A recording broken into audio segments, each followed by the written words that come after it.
नमस्कार दोस्तों, मैं सुधांशु पांडे मैथ्स विद सुड में आप सभी का हार्दिक स्वागत करता हूं। आज की क्लास में हम एक ऐसा इंपॉर्टेंट क्वेश्चन देखेंगे जो कि है तो ग्रेड 6 का, लेकिन उसका कॉन्सेप्ट निकल के आता है ग्रेड 10 से। ग्रेड 6 के ज्योमेट्री के एनसीईआरटी के एग्जाम्पलर के पहले क्वेश्चन को आज मैंने देखा और मैं उस पर वीडियो बनाने जा रहा था। तो पहला क्वेश्चन जब मैंने देखा तो दोस्तों उसमें लिखा था numbers of line passing through 5 points such that no 3 of them are collinear is. ठीक है, 5 पॉइंट आपको दिए हुए हैं और बोला जा रहा है कि इन पांचों पॉइंट में कोई भी 3 पॉइंट आपस में कोलिनियर नहीं है, यानी 2 पॉइंट्स तो हमेशा कोलिनियर होते ही हैं, किसी भी 2 पॉइंट से एक लाइन गुजारी जा सकती है। क्वेश्चन कह रहा है कि कितने लाइंस गुजरेंगी, कितने लाइंस पास होंगी। तो देखिए दोस्तों, इस क्वेश्चन का सोल्यूशन एक मैंने नामी गिरामी सोल्यूशन बुक में देखा, बहुत यूनिकॉर्न कंपनी है, लेकिन वहाँ पर भी मैं उसका नाम नहीं लूँगा यहाँ पर, लेकिन फिर भी मैं आपको दिखाना चाहता हूँ कि देखिए इस तरीके से सोल्यूशन मैंने देखा था। इसमें इन्होंने सोल्यूशन दिया बच्चों, from the question it is given that number of line passing through 5 points. ठीक है, लाइन 5 पॉइंट से गुजर रही है। फिर बोल रहा है we know that we need 2 points to form a line. 2 की स्पेलिंग भी गलत लिखी हुई है। Therefore number of lines passing through 5 point is 5 into 2 is equal to 10। इसने आंसर बता दिया 10 है, लेकिन ये लॉजिक मेरे गले नहीं उतरा। मेरे गले इसलिए नहीं उतरा क्योंकि अगर जितने पॉइंट्स हैं उसको हम 2 से मल्टीप्लाई करेंगे तो इस हिसाब से तो मान लीजिए कि अगर 2 पॉइंट है तो हमारे पास 4 लाइनें आनी चाहिए, लेकिन 2 पॉइंट से तो हमारी एक ही लाइन गुजरेगी। अगर मैं 3 पॉइंट आपको दे दूं तो 3 पॉइंट से दोस्तों 1, 2 और 3 ही लाइनें गुजरेंगी, लेकिन इसके लॉजिक से तो 3 into 2 6 आएगी। तो ये जो लॉजिक लगाया है इसमें ये सही नहीं है। आंसर सही है लेकिन लॉजिक सही नहीं है। तो हम इसका आंसर भी देखेंगे, लॉजिक भी देखेंगे और फिर हम एक ऐसा फॉर्मूला डिराइव करेंगे कि यही क्वेश्चन जब 10th ग्रेड में आ जाए और कितने भी पॉइंट्स के लिए पूछ ले तो हम उसका आंसर फटाफट से बता दें। तो देखिए दोस्तों किस तरीके से होगा। मान लीजिए हमारे पास 5 पॉइंट्स हैं, मैं 5 पॉइंट्स आपके लिए बना देता हूँ। यहाँ पे आप लोगों के लिए 5 पॉइंट्स बना देता हूँ। तो दोस्तों ये मान लीजिए हमारा पहला पॉइंट है। उसके बाद ऐसे ही मैं अलग अलग डायरेक्शंस में पॉइंट्स बना देता हूँ और कोई भी 3 पॉइंट कोलिनियर नहीं होंगे, इन्हीं में मैं घुमा देता हूँ आसपास। ठीक है, अब देखिए दोस्तों इन पॉइंट्स का मैं नामकरण कर देता हूँ आपकी सहूलियत के लिए, आपको समझाने के लिए। ABCDE। ठीक है, अब क्या करेंगे दोस्तों, हम हर एक पॉइंट से लाइन खींचेंगे। तो ए से मैंने लाइन खींचना शुरू किया, पहली लाइन हो गई AB, फिर दूसरी लाइन हमारी हो गई बच्चों AE, तीसरी लाइन बच्चों हो गई हमारी AC, चौथी लाइन हमारी हो गई A पॉइंट से हमारे 4 लाइनें निकलती है। ठीक है, A पॉइंट से हमारी 4 लाइनें निकलती है। अब दोस्तों B पे आ जाते हैं।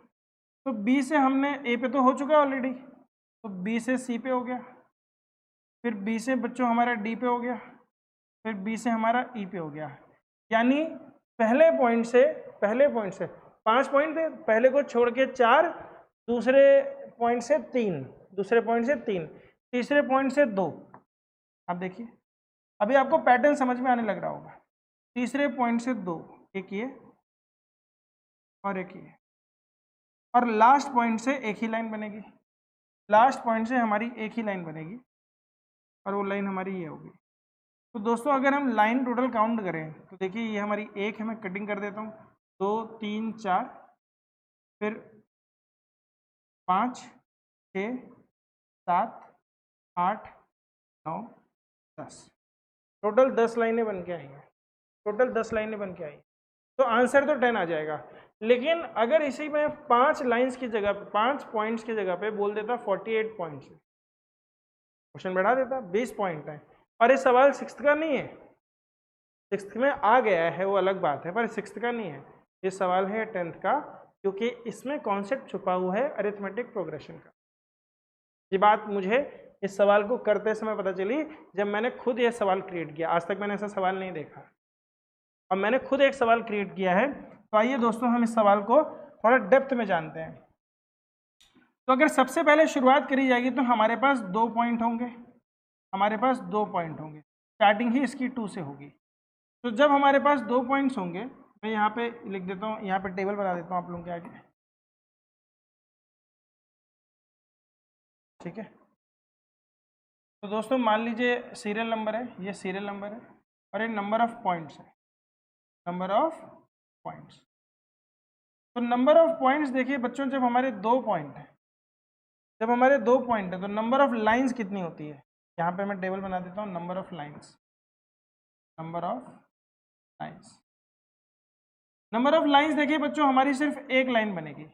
अगर हम 2 पॉइंट को ज्वाइन करेंगे तो सिर्फ हमारी एक ही लाइन बनेगी। फिर सीरियल नंबर 2 पे आ जाते हैं बेटा, ठीक है। सेकेंड टर्म है, आप एपी समझ के चलिए, 10th ग्रेड के बच्चों के लिए खास तौर पे। नंबर ऑफ पॉइंट्स कितने होंगे बेटा, 3। मैंने एक पॉइंट बढ़ा दिया, मैंने एक पॉइंट बढ़ा दिया, तो 3 पॉइंट बेटा मैंने ये मार्क कर दिए, 1, 2 और 3। शर्त ये कि कोलिनियर नहीं होने चाहिए। तो ए बी सी, तो ए से बच्चों मैंने खींची 2 लाइनें, ए से मैंने खींची 2 लाइनें, बी से मैंने खींची 1 लाइन और सी से अब एक भी लाइन नहीं। तो आप देखिए टोटल यहाँ पे अगर हम लाइन की बात करेंगे तो हम बोलेंगे यहाँ पे पैटर्न ये फॉलो हो रहा है, पहले से 2 फिर 1, तो 1 + 2, ठीक है। या मैं 2 + 1 भी कर सकता हूँ इसको, लेकिन एक ही बात है 3। अगर मैं बोलूँ कि तीसरे नंबर पे आते हैं बच्चों, तो 4 पॉइंट्स है, मान लो 4 पॉइंट है, सीरियल नंबर 3 है हमारा, ये टर्म 3 है, 4 पॉइंट है। तो 4 पॉइंट बच्चों मैं बना देता हूँ, ए बी सी और डी।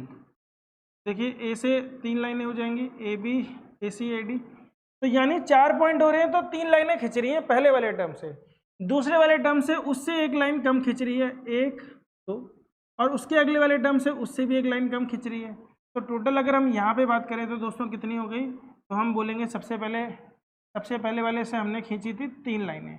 कितनी लाइनें खींची थी, ए से हमने 3 लाइनें खींची थी, 1 2 3, बी से हमने 2 लाइनें खींची थी, तो 1 + 2 + 3, मैं इसको उल्टा भी लिख सकता हूँ। जब हम इसको ऐड करेंगे तो ये हो जाएगा बच्चों 6, ये हो जाएगा हमारा 6। चौथे नंबर पे आते हैं बच्चों, यानी जब हमारे 5 पॉइंट होंगे, 5 पॉइंट का अभी हमने देखा था, तो हमारा आंसर आया था बच्चों, अगर हम पैटर्न देखें तो 1 + 2 + 3 + 4।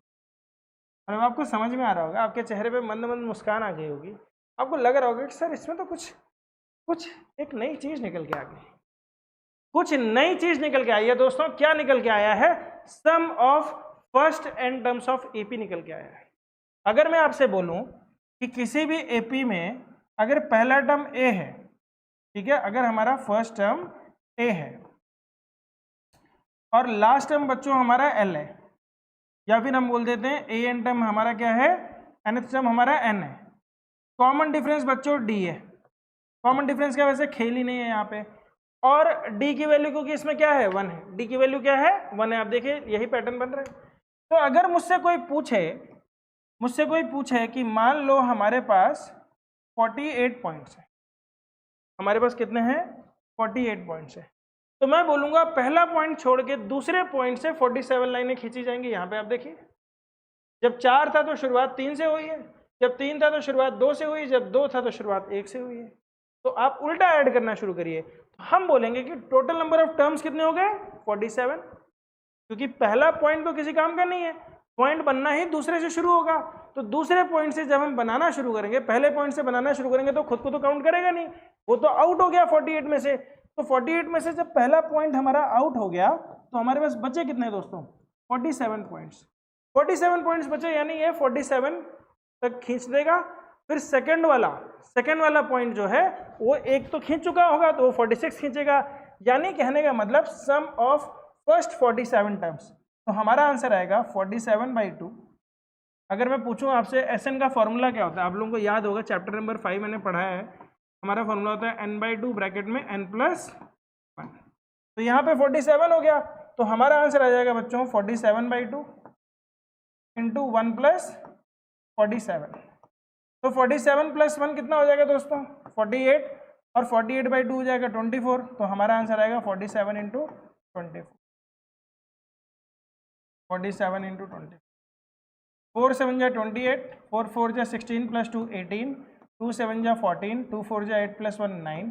तो यहाँ पे आएगा 8 12 9 1 10 1 11। तो 1128 लाइन्स खींची जाएंगी अगर हमारा पॉइंट्स 48। तो यहाँ से अगर मैं फॉर्मूला बनाऊँ, बच्चों एक जनरल फॉर्मूला बना देता हूँ कि मान लो there are n points, there are कितने पॉइंट्स हैं, n पॉइंट्स, ठीक है, n पॉइंट्स हैं। तो हमें शुरुआत कहाँ से करनी पड़ेगी, शुरुआत पहले पॉइंट को छोड़ देंगे हम, तो शुरुआत यार हम n+1 पॉइंट्स मान लेते हैं। मान लीजिए टोटल पॉइंट्स हमारे कितने हैं, n+1 पॉइंट्स, ठीक है। तो फॉर्मूला और अच्छे से बनेगा। कितने पॉइंट्स हैं, n+1 है, यानी अगर 48 पॉइंट्स हैं तो n की वैल्यू 47 हो जाएगी। तो हमारा फॉर्मूला क्या बन जाएगा बच्चों, हमारा फॉर्मूला बनेगा n इंटू n+1 और यही फॉर्मूला हमारा sum of first n terms of AP होता है। तो उम्मीद करता हूं कि ये ट्रिक और ये जादू आपको किसी ने नहीं बताया होगा, क्योंकि मैंने भी आज तक नहीं सीखा। मैं बहुत सारे यूट्यूबर्स को देखता हूं और ये सवाल अपने आप में इतना शॉकिंग था मेरे लिए, और जो उसका सलूशन था वो भी अपने आप में ऐसा शॉकिंग था। मैं उम्मीद करता हूं कि ये क्लास आपको बिल्कुल पसंद आई होगी। भले बहुत छोटी सी क्लास थी, वीडियो थोड़ी सी लंबी हो गई, लेकिन समझाना बहुत ज़रूरी था।